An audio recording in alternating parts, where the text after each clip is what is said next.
How's it going, guys? Name is Corey Plains, and welcome back to another Yu-Gi-Oh video. Today we're going to be taking a look at my Earth Machine list, but this time it's going to have a little bit more choo-choo in its step, if you know what I'm saying. Basically, we're going to be adding in a couple more train cards and kind of see how it works if we keep the same, kind of strategy with Earth Machine, but implement easier ways to get to Super Dora and the OTK through more train cards. But anyways, before we get into the video, I just want to go ahead and say thank you guys.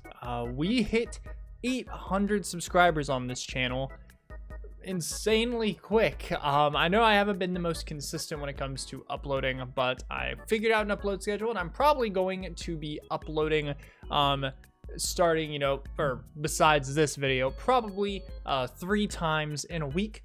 And of course, one of those will be the Master Duel RNG challenge, and 2 others will be random deck profiles, random clips, stuff like that, and things like that. But thank you guys so much for 800 subscribers. It's crazy. We're almost at 1,000. So if you haven't already, you should totally hit that subscribe button. But anyways, I won't hold you guys anymore.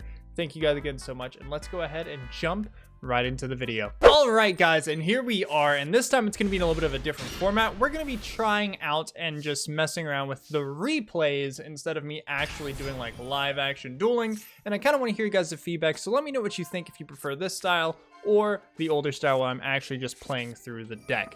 But we're already starting off. This hand is insane, and we're doing the 1-card combo with our Metal Cruncher, of course, revealing 3 Dozer, and then we are going to go ahead and tribute off that Metal Cruncher to get ourselves this copy of River Stormer right onto the board here, which is great. Then we can go ahead and get this copy of Bullet Train, sack him off for a Goliath, the good old Infinitrack type stuff. We can go ahead, get this Trencher effect engraved, bring back the Dozer, sack him off for another Goliath as well. Then, of course, like I said, it's a standard 1-card combo, and we're pretty much set. The main reason that we're messing with trains, a little bit more of a heavier train engine, rank 10 engine, as you can see with Kaiju in hand, is because ending on Super Dora is just a very valuable play, and maximizing on that is very good in my opinion. So here we can do the Tunneler thing, reveal 4 of the links that are in the graveyard, plus the Bullet Train, chain the Anger Knuckle to go ahead and pitch any card from our hand, to then proceed to get back this copy of the Bullet Train, and then shuffle the 4 back to the extract and draw 2 cards. We draw an Impermanent Harvester, which is crazy. Then we get the Dare Crane, we make ourselves a Super Dora. We have that, plus Imperm, plus Overdrive. Insane. Then we go ahead and detach the Bullet Train so we can get an add back, and we can just add back this Jizakura. So we're going against Magistus here. I know this deck actually pretty easily, so we just go ahead, we bring back this copy of Bullet Train with the Dare Crane. He's going to use the effect. We fire off Dora so we can go ahead and pitch the Dare Crane, make Dora unaffected. Dare Crane is then going to pop the Magistus, which, they can't get their equipped effect, and they scoop.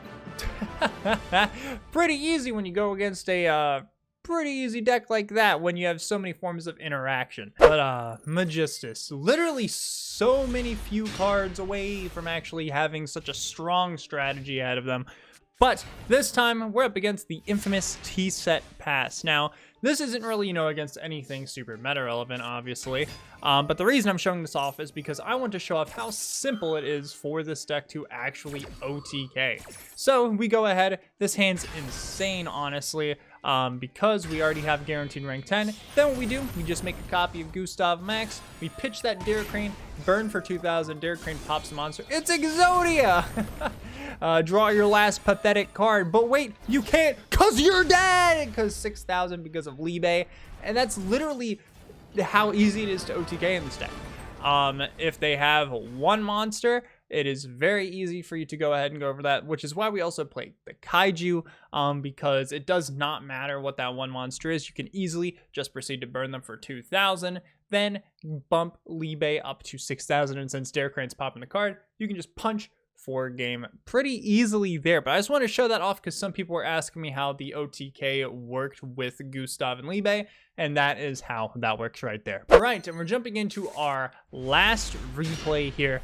Funny enough, we have not gone against anything super relevant because I'm currently stuck in gold, and because I haven't really played the game as much lately, thanks to other games taking up my time.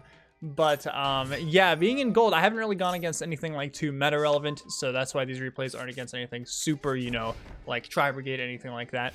But we're up against Rose Dragons here, and this hand looks bad at first glance, but then you realize Switchyard is an insane card because you can just search any level 10, you search your Dairy Crane, and Urgent Schedule right here can pop off. So he's going to go ahead and chain the Judgment, which will negate the schedule, which is fine because lower your life points even more for the train deck. So we set, and we're going to then proceed to summon Box. And then he activates Darkest Rose. I've never actually seen the Rose Dragon cards, but they seem really interesting. But these basically just fill up tokens.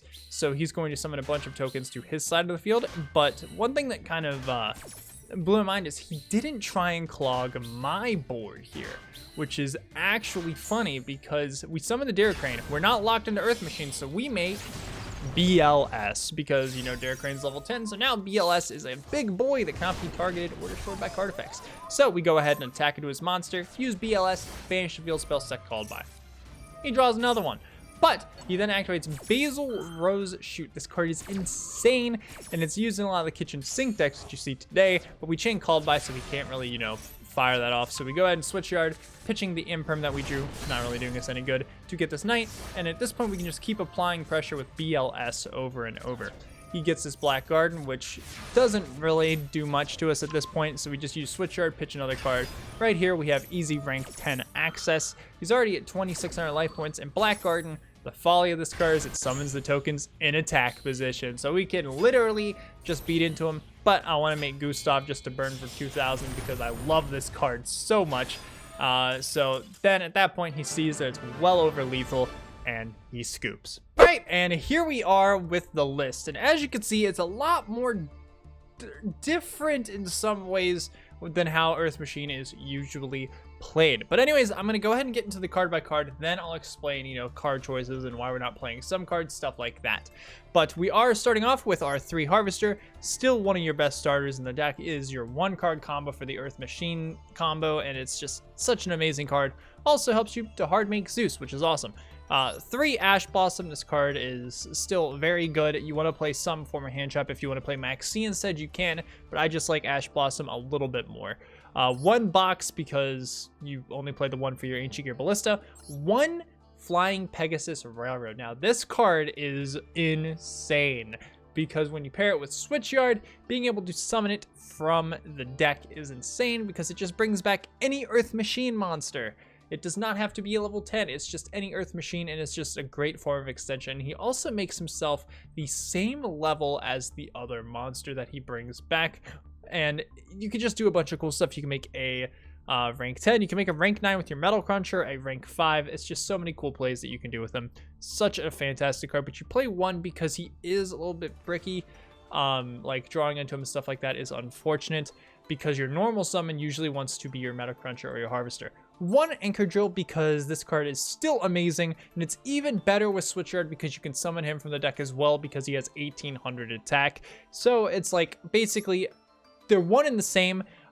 Pegasus can bring something back from the grave. Harvester, or not Harvester, Anchor Drill can bring something from the hand, which is amazing.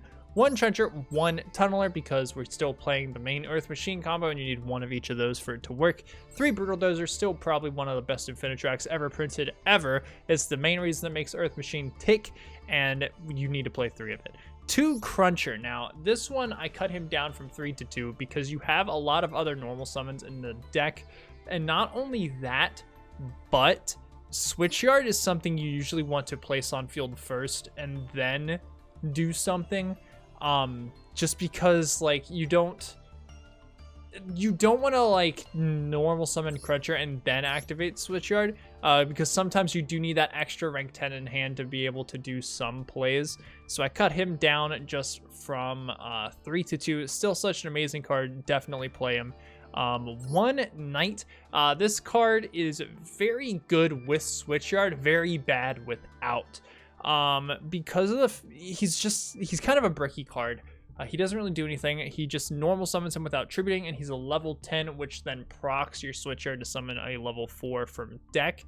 But other than that, he just doesn't really do anything. You play him because you can search him off of Switchyard if you really need that starter for your hand. or if you really want to get the Switchyard first effect by just normal summoning at a level 10 and you don't have like Darrow Crane or Bullet Train in rotation just yet. 3 Darrow Crane because Darrow Crane is Darrow Crane, and then 3 Jizukiru. It is not an Earth Machine, keep that in mind. You cannot search it with Switchyard, stuff like that, but this is a going second list. So I do like playing Jizukiru because it outs a lot of problematic monsters, and he just does a lot for you in that regard. Of course, if you want to take him out for something else, you're more than welcome to. I just like it because it also, if you draw 2 of them, it's a level 10 machine. So you just get that special summon, and you can, funny enough, search him off of Urgent Schedule's second effect, which is pretty funny. 3 Bullet Train obviously went from 1 to 3 in the previous build because this is more train focused and you want to get that super door out turn 1 as fast as possible. And then of course 1 Citadel. For our spells, we've got of course our 1 Harpy's Feather Duster, 1 Terraforming to search out our 3 Switchyards. Such an amazing card, and it is the card that makes the train version of this deck tick. 3 Heavy Forward because it searches out your Infinitrax and also has neat interactions with your Exceeds by attaching it to them as material, which can get your door and stuff more materials, which is super cool. You have your 2 Called by the Grave to mess around with hand traps.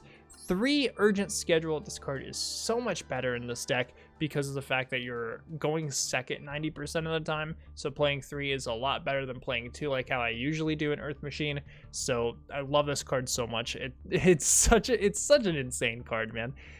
2 Infinite Impermanence. I still like playing Forms of Interaction to draw into with your Earth Machine 1 card combo and drawing into 2 cards. So I definitely play this because hand traps are also nice because again, we're going second. And then 2 Machina Overdrive. This card is insane. I don't play 3 because I do want to keep it relatively close to 40, but I'm playing 44 because there's just so many good cards to play. So that is why we're at 44, and that is the main deck. There are a lot of things you can do, and it's still very experimental, but I'm loving it. It's so much fun. But let's go ahead and jump to the extra deck. We've got, of course, our 1 copy of River Stormer, the best Infinitrax Exceeds. This card's so good. Being able to search any Earth Machine is insane. 1 Dingirsu. I'm still playing this card, and you should too if you're playing Earth Machine. It is insane because Anchor Drill plus your box, or Anchor Drill plus any just level 4 in general, makes this guy, and he's a fantastic card that can just protect your entire board. But not only that, it can just non-targeting send a card. Such an amazing card. Please play this if you are not. 1 Enter Blathnir. This can be a true King of all calamities if you would like to play that card. I don't, because I don't like playing those types of cards, so that's why I am not playing it, but I'm playing Enter Blathnir instead because non-targeting removal is nice. 1 Earth Slicer. This card can just, casually blow up a board, but also can attach things to when he's destroyed by battle, so we play him for that aspect. Then, of course, we got our 1 Gustav to deal some damage, which they can then tutor into our Libe. And then, of course, we have the 1 Super Door.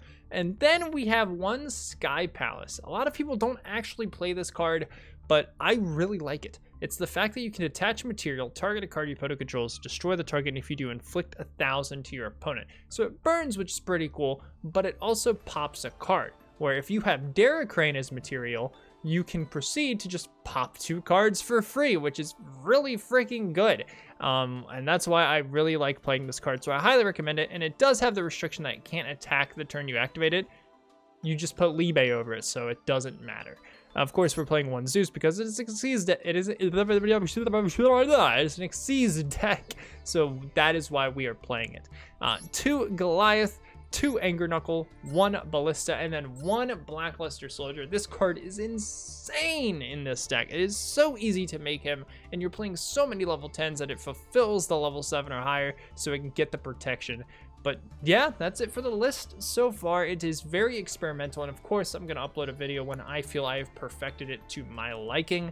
But right now, I really like this. It's a little bit more fun to play than just regular Earth Machine in my opinion, because trains are cool. I've always liked Switchyard. Switchyard's such a fun card to play, but I highly recommend you guys check it out. Mess around with the list, do some cool stuff with it. If you want to implement some other cards, go for it. I know there's like Ruffian Railcar, the train level 4 that you could play. There's so many different cards that you can play, so let me know what you guys think about trains and stuff like that in the comments. And also, let me know if there's a deck that you guys would like for me to check out on Master Duel, and I'll do my best. Unfortunately, I'm very poor when it comes to the in-game economy with the crafting materials, but I'll do my best to try and get new decks out for you guys as soon as possible. But thank you guys so much for watching this video. I hope you all enjoyed this new kind of style. Let me know what you think, and I will see you in the next video. Happy dueling.